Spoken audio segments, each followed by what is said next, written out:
The following is a Comfortably Zoned Radio Network production. Hi, everybody, and a very pleasant good evening to you wherever you may be.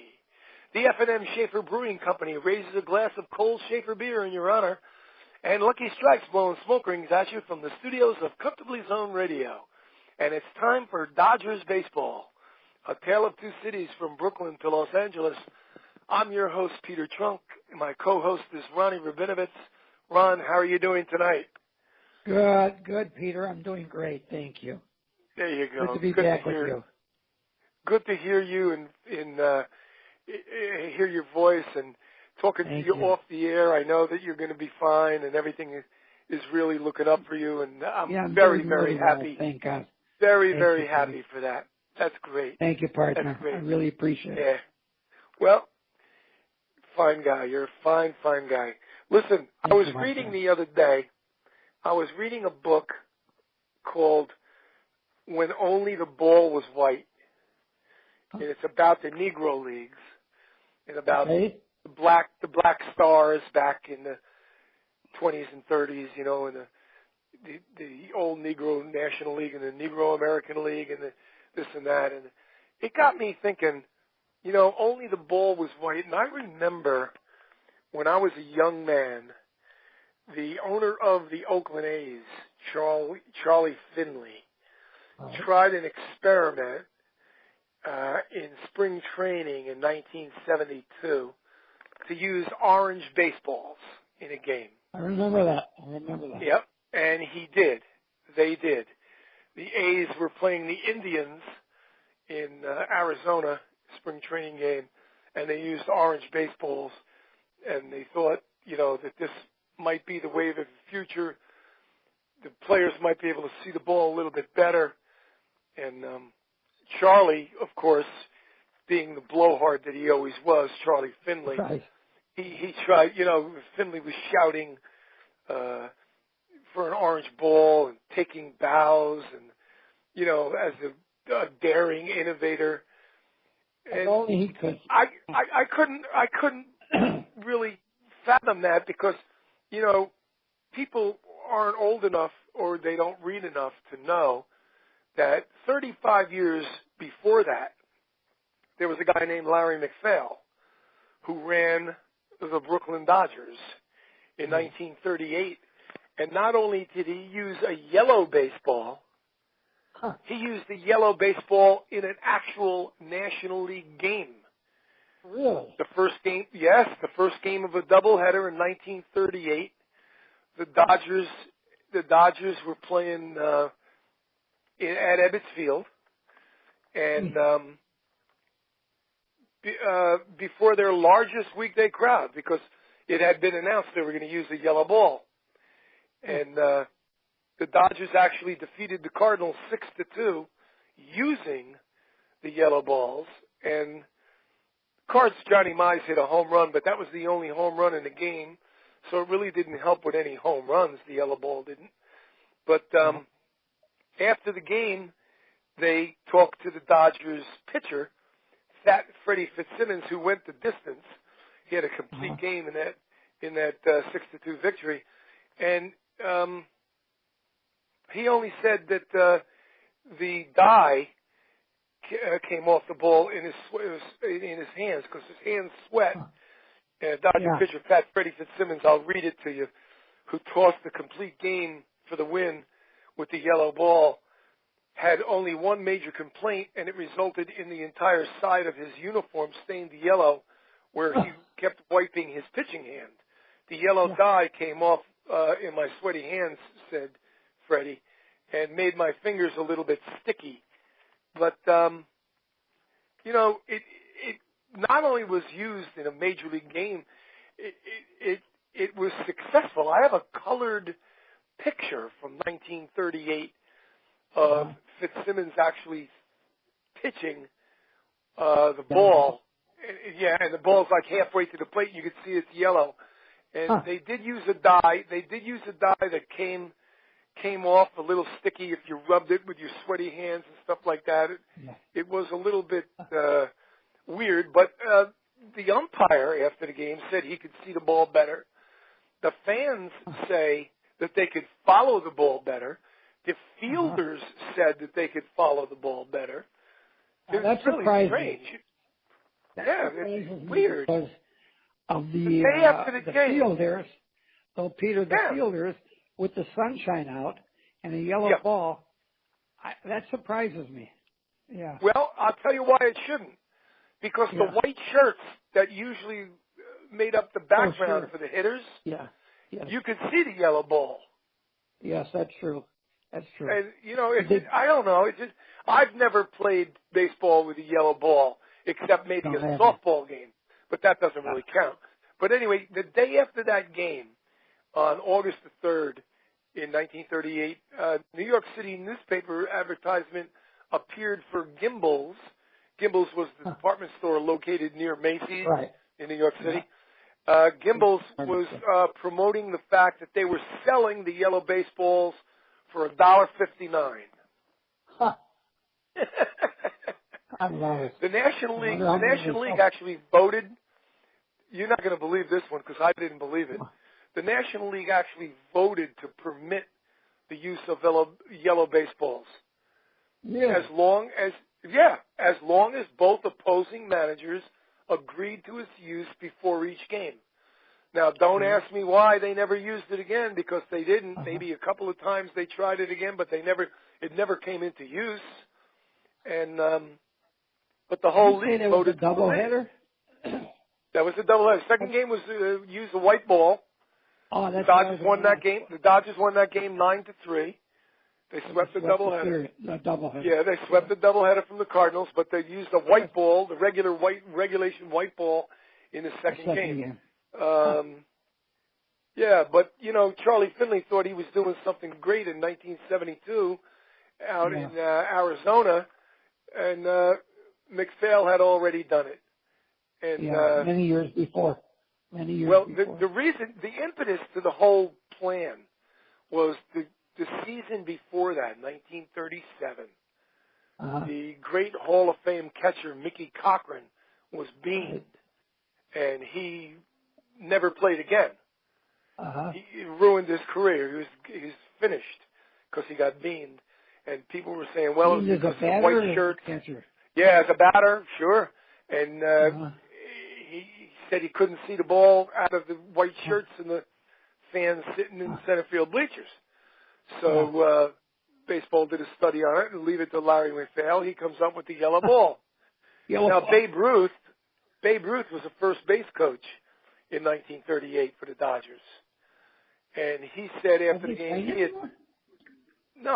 1938, he had retired in 36 with the Boston Braves. So he was a Dodgers coach? He was a Dodger coach. You know, McPhail brought him in to bring people into the seats because not only was he the first base coach, he took batting practice. And Ruth said that before the game he hit 3 of those yellow balls into Bedford Avenue over the wall. He said he could see them very well.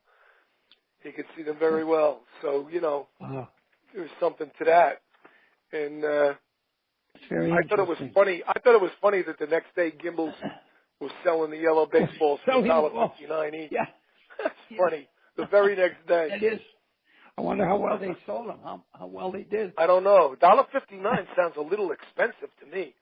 In those days. 38. Yeah. In those days it sure does. 38? Come on. That's a lot of money. That's right. Anyway, that's right. McPhail, Larry McPhail was a crazy man. He was, some called him a genius, others called him a loudmouth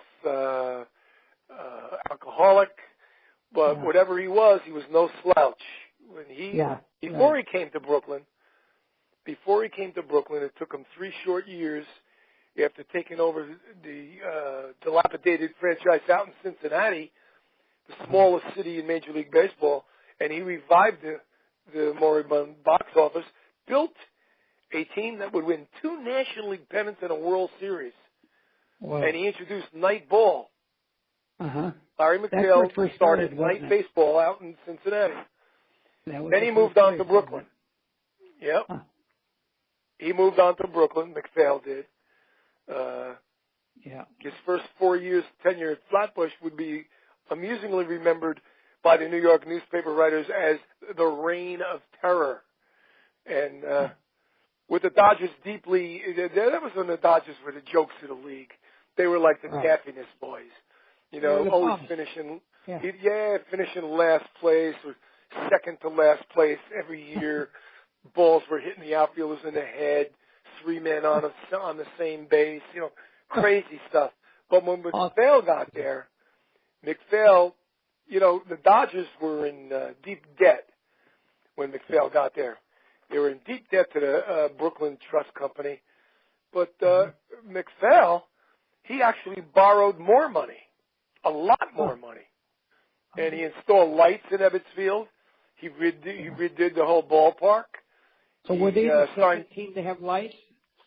Ebbets Field did not have lights before Larry McPhail. He installed lights in Ebbets Field. Cincinnati had them first, right? Cincinnati had them first, right. The Dodgers had them second. What was crazy was that you know about the Dodgers' first night game at Ebbets Field, right? No. It was Johnny Vandermeer's second straight no-hitter. Oh, that's right. Okay, and that's the Cincinnati Reds. How's that for irony? Wow. The Cincinnati Reds come in for the first night game at Ebbets Field, and the guy throws his second straight no-hitter. Unbelievable. That's crazy, isn't it? The Dodgers the second team to have lights? No, I don't think so. You know who had lights before everybody was the Negro Leagues. The Negro Leagues used to carry their lights with them. Yes, they did. Like a circus. Like a circus. They would erect the light stanchions, and boy, those must have been dark games, though. How bright could those lights have been? Yeah. I mean, think about it. They brought them with them. I would have loved to see those teams. Oh man, I'd pay good money. How good they would imagine have seeing. Hey, Ronnie, imagine going to see Satchel Paige and Josh Gibson. Unbelievable. Breathtaking. They say Josh would have been the biggest home run hitter ever. Oh, sure.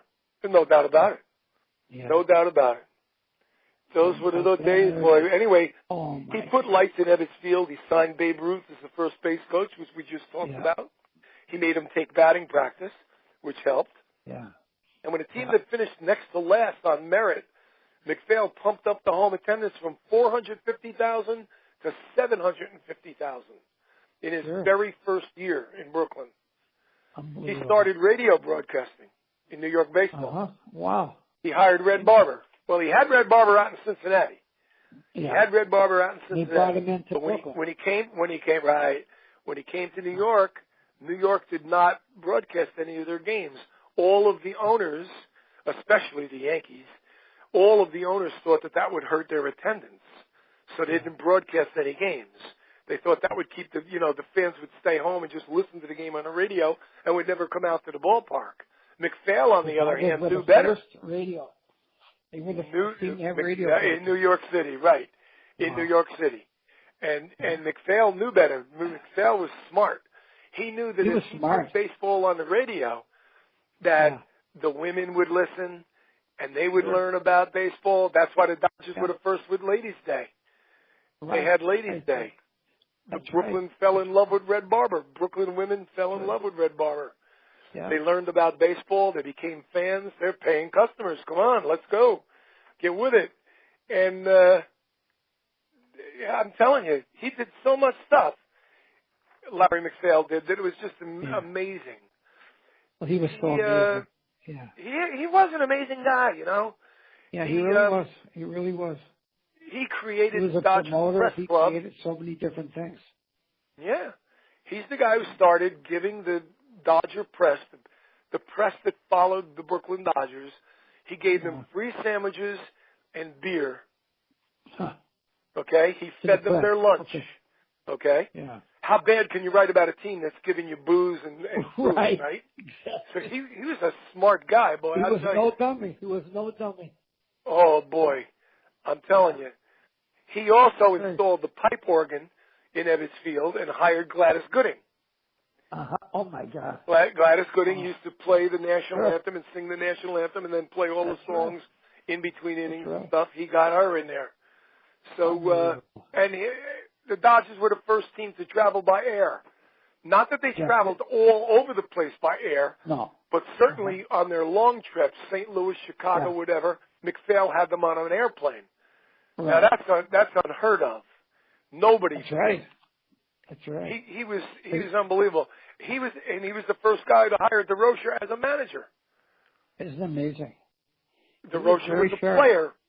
When he got to Brooklyn, when MacPhail got to Brooklyn, Burley Grimes was the Dodger manager, and DeRocher was an old, almost washed up shortstop. He had another year and a half to go before Pee Wee Reese would break through, but he hired DeRocher as a manager. He saw that DeRocher could be a great manager, and of course he was. Unbelievable. He sure was. Anyway, MacPhail convinced the Brooklyn residents that it was their duty to make sure that home attendance would pass 1 million every year. And lo and behold, they did. They passed 1 million every year after he got there.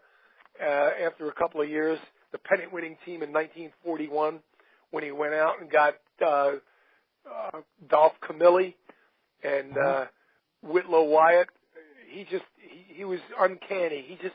He built championship team. Like I said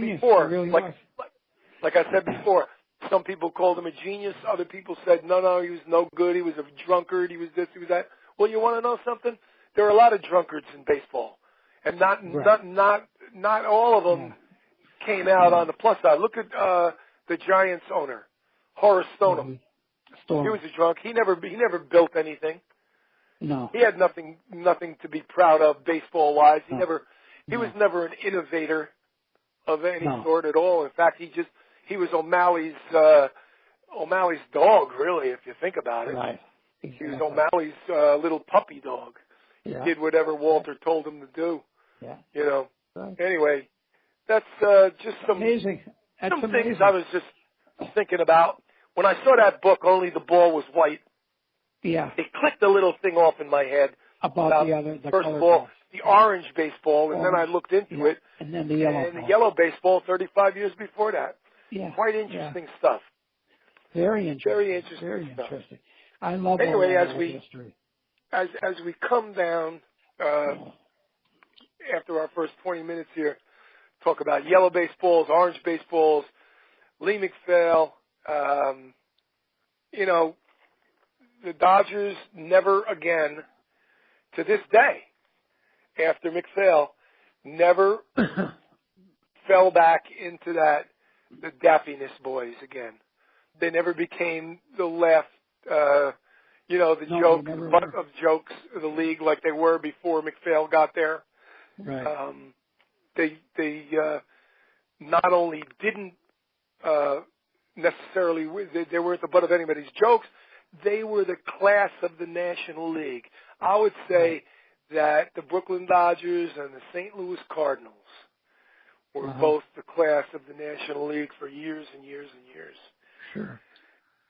They were a big rivalry, weren't they? They were a big rivalry. Yeah. They were a very big rivalry. And you'll see that the years, like just off the top of my head, 1942, the Dodgers just about lost the pennant. Who'd they lose it to? St. Louis Cardinals. Dodgers just about lost the pennant in 46. Who'd they lose it to? St. Louis Cardinals. Yeah. So it was like the Cardinals. It was St. Louis or Brooklyn. The Giants had nothing in those days, were they? No, they had their days. The Giants in 51 and 54. And then before that, you have to go way back. Way back when they dominated, the John McGraw Giants. Yeah. But you're right. It was mostly St. Louis and Brooklyn. That was the bone of contention in the National League year after year. Right. St. Louis or Brooklyn. Anyway, that brings us up to date on the old times. Let's talk about the new times. Something happened last week with our Dodgers that I want you to comment on. I want you to explain the best of your ability, because I know it's not easy. You can't explain this trade in one or two sentences. The Dodgers made an incredible trade with the Atlanta Braves last week. You want to fill us in, Ronnie? Yeah, I sure will. The Dodgers, this was an amazing trade. They traded Adrian Gonzalez, Scott Kazmir, Brandon McCarthy, and Charlie Culbertson to the Atlanta Braves for Matt Kemp. Now, people would think, why would they trade 4 players for 1? Well, it was all about money. It was a money dump. They were trying to get underneath the what do you call it? The threshold. And think the threshold. The threshold is $197 million. For our listeners who don't understand what that means, every baseball team now in 2017 has a threshold of $197 million. If they go over that, if they spend more than $197 million, they pay a penalty. If they go over it 2 years in a row, the penalty doubles. So the Dodgers were trying to get underneath the $197 million threshold. And they sure did. They figure now that their payroll will be between 175 and 180 million. And when you take a look at the salaries, I mean, Gonzo was supposed to get $21.5 million next year. Scott Kazmir, $16 million. Brandon McCarthy, $10 million. So right there is a huge amount. Now they did take on some of the money of Matt Kemp's salary. He is due $43.5 million for the next 2 seasons. So, but they're under the threshold now. Now, another reason why they're doing this is because next year is incredible free agent year. Yeah. You've got names of free agent Charles class Blackman, next year is packed with people. Charles Blackman, Josh Donaldson, Bryce Harper, Daryl Kutchell, Craig Kimbrell, Manny Machado, and if Kershaw should happen to opt out of his contract, which he can do after next year, they need money to keep him. So it's a big, big trade in that respect. I mean, at first I thought, what are they crazy sending 4 people for 1? But now I certainly understand it. Now, I heard today that the Mets are maybe interested in Gonzo. Okay. And because, as soon as Atlanta got him, they released him. Yes. And I don't think the Kemp will stay with the Dodgers. They'll either trade him or they'll release him. They're trying to flip him right now, see what they would have to do. They would have to pay. Let's see. He makes $21 million. $21 million. The Dodgers would have to eat almost all of that. They'd probably let the other team off $4 or $5 million. Right. The Dodgers would have to pay most of that. And let me go back to something that you just said that was extremely interesting. Next year is the so-called, what they call a walk year for Clayton Kershaw. Now, Kershaw, number one, this is just my opinion. I didn't read this anywhere. I have no first-hand knowledge. I don't even have second-hand or third-hand knowledge. This is just off the top of my own head, and this is what I think. First of all, I don't think Kershaw wants to leave the Dodgers. I think he has a history with the team that is bigger than the rest of his career. He wants to stay with L.A. Number two, let's say he didn't want to stay with L.A. He wanted to test the waters. How much more than $33 million a year is he going to get from another team? Okay, the Dodgers are already paying him $33 million a year. I think if the Dodgers upped that to $35 million, that he would stay there for the next 5-6 years. I think so. Do you agree? I agree. But he might. Yeah, so they don't have to worry. They don't really have to worry about losing Clayton Kershaw. No, he might opt out to test the waters, but I think that he would want to stay with the Dodgers. Well, you see, here, let me just say one more thing about Kershaw. Sure. If Kershaw was not making $33 million a year, if he was making, let's say, $21 million a year, he'd be a fool not to opt out. Right. He'd be a fool because if he opted out, somebody's going to give him 30-something million a year. But he's already there. He's already making it. Exactly. So he's not going to be wringing his hands saying, "Oh man, maybe somebody will give me $40 million." No. You're right. He's a smart guy. Nobody's going to give anybody $40 million. No, that's right. Not a pitcher. Not yet. No, not yet. Not yet. It's coming. The Dodgers picked up Tom Kohler. He's a pitcher. Yeah. He's a relief pitcher, I believe. I saw that. I don't know much about him. They did pick him up, and they still have a few spots left on their 40-man roster. So they do. They have like 2 or 3 open spots. Yeah, right. They picked up another right-handed pitcher too, about 5 days ago. Can't remember his name. Wasn't that Tom Kohler? Strange name. No, this guy's last name starts with a K also. No. I'm thinking of a relief pitcher. That's Tom Kohler. I'm sure. No, they picked somebody else up. I can't remember who it was. They picked somebody else up. Arthur somebody. Arthur Kratzenbach or something like that. I don't know. Really? He had really, really nice numbers. I think it was with Seattle. At first I laughed at the name. I said, who the hell are they picking up? And then I looked up his record. I was pleasantly surprised. The guy had excellent numbers. 77 innings, like 60 hits. Oh, he's a pitcher too? 33 ERA. The guy they picked up before Kohler. 3 days before Kohler, they picked up a guy named Arthur somebody. I don't know. You could look it up. Just go to Dodgers. Go to the Dodgers. That might be when I was .com. in La La Land. That could have been when I was in La La Land. He's not a household name. Let's put it like that. No, for sure. God's not a household name. Had he pitched in the major leagues before, or is he in the minor league? Yeah, 77 innings, 60 hits. Okay. 2.33 ERA. I can remember his stats. I can't remember his last name. His first name is Arthur. Yeah. Okay. Yeah, he was good. And then they're still hoping. But they still have 2. Bueller. They have at least 2 holes in their 40-man. They got 2 openings. I think 2 or 3. Yeah. Yeah. And they've got. They're hoping that a Walter Bueller will start become a starting Walker pitcher. Bueller, yeah. Walker Bueller's supposed to be something, man. We'll see what happens. I mean, he didn't show up last year, but he had a cup of coffee last year. He got his he got lit up. He didn't do well. And Julio Urias, you never know what's going to happen with him. Urias, yeah. That poor kid. He gets hurt every time he turns around.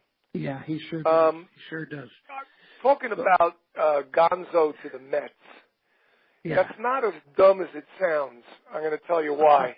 The Mets would only have to pay him $500,000. Right. Oh, really? The Dodgers would have to pay the rest of it. The Dodgers or the Braves? The Braves. I'm sorry, the Braves would have to pay the rest of it. Right. The Mets would only pay $507,000. That's the minimum. They would pay the minimum. But who knows? He might not even be able to swing a bat. When you hurt your back at his age, just ask I hope he's Mattingly. badly that he left. He gave us so many wonderful years. He was terrific. Well, ask Mattingly about hurting your back. Yeah. Over age 35. It just doesn't work out for a baseball player. That's right. Yeah. Does not work out. So we'll see. I'm anxious for spring training to start. I'm anxious already. Yeah, well, I usually start counting the days after the Super Bowl. That's more realistic. Yeah. You know where the Super Bowl is this year. Where? In Minneapolis this year. Is it really? Yeah, it's right up your alley. Yes. Yeah. How do you like that? Isn't that something? That's cool. That'll be. Are you a football fan, Ronnie? I am. Okay. I'm a baseball fan more. Oh, sure. I like football too. Yeah, I do too. I'm actually a Chicago Bear fan, but poor Bear steak. Oh yeah. So I'm kind of. I have a son-in-law who's a Bear fan. Yeah. Yeah. You know, the He's Vikings been struggling have done well this year. He's been struggling since, I don't know, 30 years. Since 85. Yeah, well, that's right. That's what happens. I root for the Jets, so I know exactly. Yeah. The pain you're going through. Yeah. Exactly the pain you're going through. Bears have always had two things: a great running back and a great middle linebacker. Yeah, they never have a quarterback. They haven't had a quarterback since Sid Luckman. That's right. Imagine that. Really? Think about that. Sid McMahon for a flash in the pan, but no, they haven't had a quarterback since Sid Luckman. Absolutely. Now, all of our younger listeners are Googling Sid Luckman. Yeah, I have no idea who that is. Because they never heard of him. That's right. Funny. That's funny. I mean, it's listen, my partner friend, I am so happy to hear your voice in such good stead, Thank you. Talking to you off the air that you're feeling much, much, much improved. I really am. I miss you like crazy the last 3 or 4 Thank shows. you, buddy. And I'm so happy that you're back on your feet and everything is copacetic. And I am. This is really good news for Comfortably Zoned Radio and for me as your friend. Thank you so much. That's I really appreciate the most important part. You're my dear friend, and I really appreciate it. Thank you. Well, you're very, very welcome. You're very, very welcome. Thank you for coming on the air tonight. I know you're getting ready to make a move tomorrow, physical move. Tomorrow I'm going home. That's what I'm saying. So I'm very thankful that you would take time out from all your all machinations that you have to go through before you do that. And Godspeed, my friend. And you let me know immediately upon your arrival at home how everything is going. And I wish you the best of luck. Thanks, Peter. I really appreciate it. I'll talk to you through the week, and we'll do this again next week. More Dodger baseball. Thanks, my friend. Okay. Okay, bye-bye. Take care. Good night. Okay, bye-bye. Good night.